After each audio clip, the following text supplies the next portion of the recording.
So on the SAT math section, I think a core concept that you should really know for this section is definitely about linear equations and the different aspects of it. In particular, I want to go over parallel lines and perpendicular lines.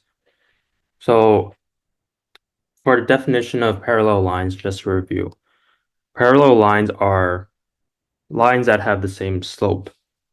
And in this question here, for question 5, we can see that they give us this diagram of two lines M and L, and they state that line L is parallel to line M.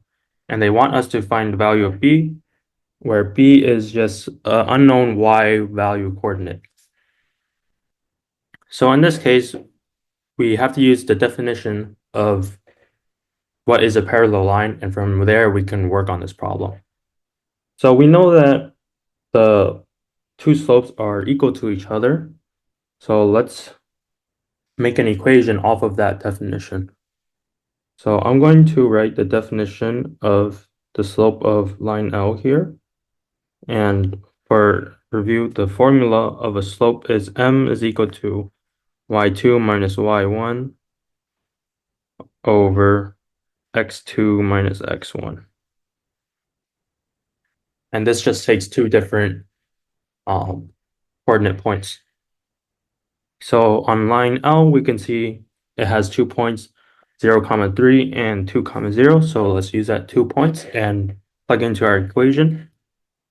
I'm going to do 3 minus 0 over 0 minus 2. And we're going to get 3 over negative 2. And I'm going to do the same for getting the slope for line M.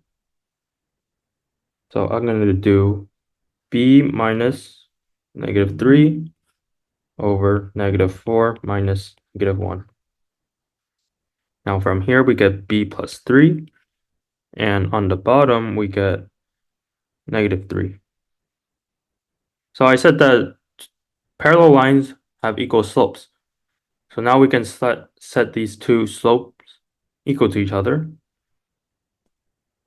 So I have B plus 3 over negative 3 is equal to 3 over negative 2. And from here we can solve for B. So I'm going to cross multiply in this case. So for this first section, negative 3 times 3 is going to be negative 9. And it's going to be equal to the second section here.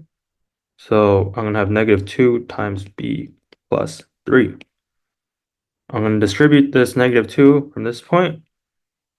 So I'm going to have negative 2B minus 6. And now I'm going to solve for B. So I'm going to move 6 on the other side. I'm going to have negative 3 equals negative 2B. And I'm going to end up getting B equals 3 over 2 for my final answer. So when solving for these different linear equation problems, we want to first just understand what is the concept that the question is asking of us, and using the definition that we know and applying it to the problem.